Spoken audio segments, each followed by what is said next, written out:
Chapter 13. When Will Ormsford awoke once more, it was dawn. He lay in a grassy vale beneath the sheltering limbs of twin maples, the morning sun filtering down through masses of broad green leaves and long streamers of brightness that made him blink. Close by there was the faint sound of water lapping against the shore.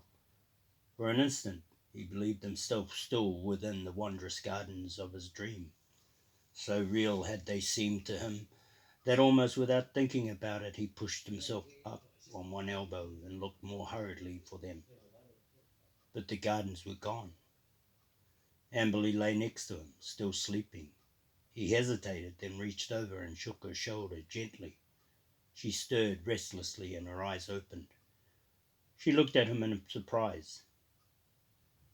"How are you?" he asked. "I'm fine." She brushed the sleep from her eyes. "Where are we?" Will shook his head. "I don't know." The elven girl sat up slowly and looked about the small vale.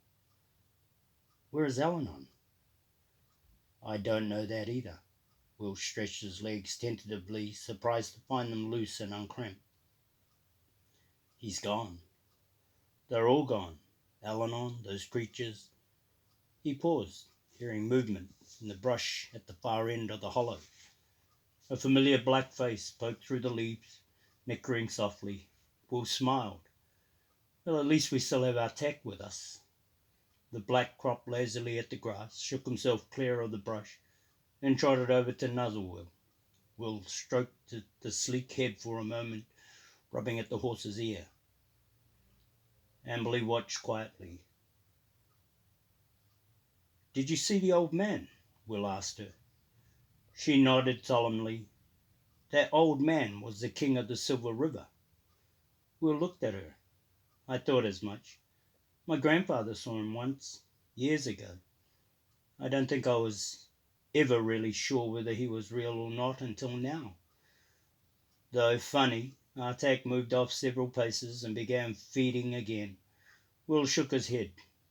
"He saved our lives back there. The demon wolf almost had us." He caught the look that crept into the elven girl's eyes and stopped. "Anyway, I guess we're safe now." "It was like a dream, wasn't it?" she said softly. "We were floating in the light, riding Artak with nothing beneath us but the light. Then he came up to us, walking, came out of nowhere and said something."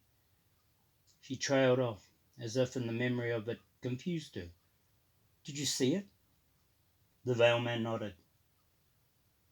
"And then he disappeared," she continued, speaking more to herself than to him, as if trying to recall all that had happened. "He disappeared, and the light disappeared, and then—" She looked at him curiously. "The gardens," he suggested. "Did you see the gardens?" "No," she hesitated. "No, there were no gardens. Just darkness and a sensation I can't describe. A sort of reaching, I think." She looked at him for help, but he just stared back at her in confusion. "You were standing there with me," she went on. "You were standing there, but you couldn't see me. I called to you, but you didn't seem to hear me.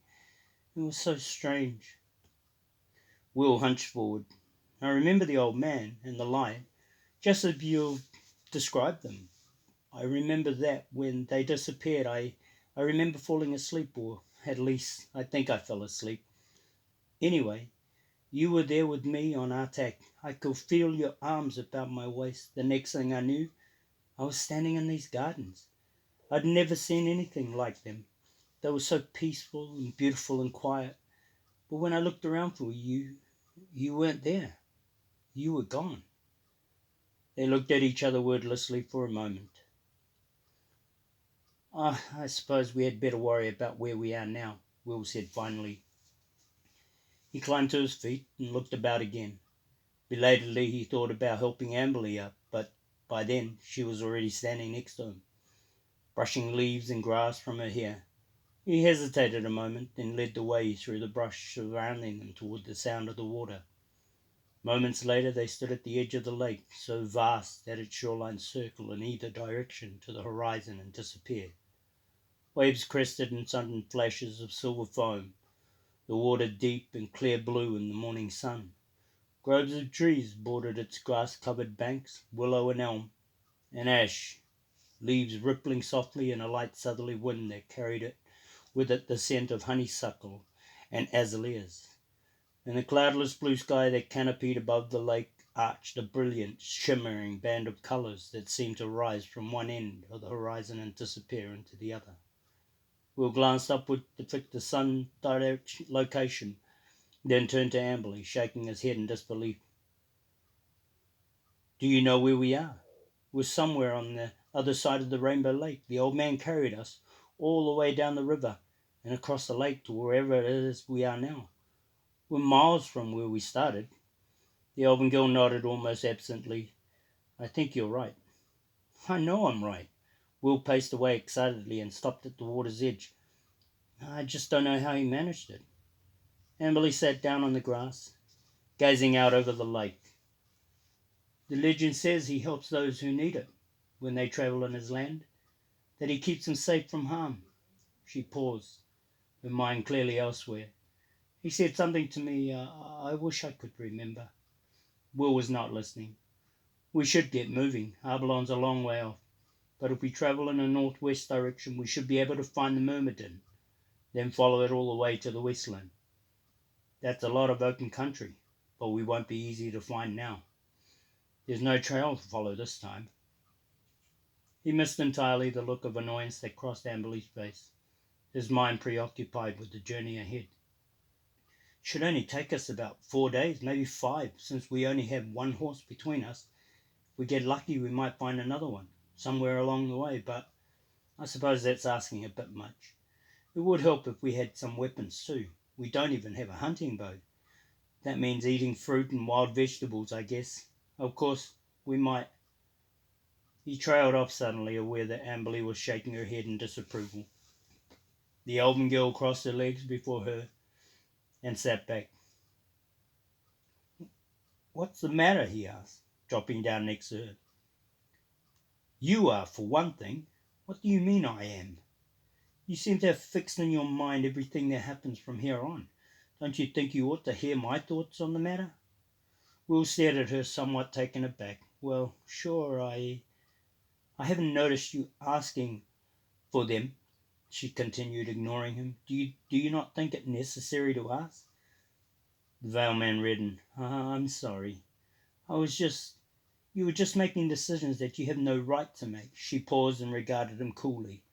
"I don't even know what you're doing here. The only reason I've come this far with you is that I really didn't have any choice in the matter. It's time to find out a few things. Why did Eleanor bring you along in the first place, Will Omsford? Who are you?" Will told her, starting with the story of Sher Omsford and the quest for the sword of Shannara, and ending with Eleanor's visit to Storlock to seek his aid in tracking the blood fire. He told her everything, deciding that it was pointless to hold anything back, sensing that if he were not completely honest with this girl, she would have nothing further to do with him. When he finished, Amberley stared at him wordlessly for a moment, then shook her head slowly. "I don't know whether to believe you or not. I should, I suppose. I really don't have any reason not to. It's just that so much has happened that I'm not really very certain of anything right now." She hesitated. "I've heard stories of the Elfstones. They were an old magic, said to have all been lost long before the Great Wars. Yet you claim Eleanor gave 3 to your grandfather, and he in turn gave them to you? If that much of what you've told me were true," she trailed off, her eyes fixed on his, "would you show them to me?" she asked. The veiled man hesitated, then reached into his tunic. He realized that she was testing him, but then he guessed that she had a right to do that. After all, she had only his word for everything he had told her, and she was being asked to place her safety in his hands. He pulled out the worn leather pouch, loosened the drawstrings, and dropped the stones in his hands. Perfectly formed, their colour a deep, brilliant blue, they flashed sharply in the morning sunlight. Amberley bent close, regarding them solemnly. Then she looked back at Will again. "How do you know these are Elfstones?" "I have my grandfather's word on it, and Eleanor's." She did not look impressed. "Do you know how to use them?" He shook his head. "I've never tried." "Then you don't really know whether they're any good to you or not, do you?" She laughed softly. "You won't know until you need them.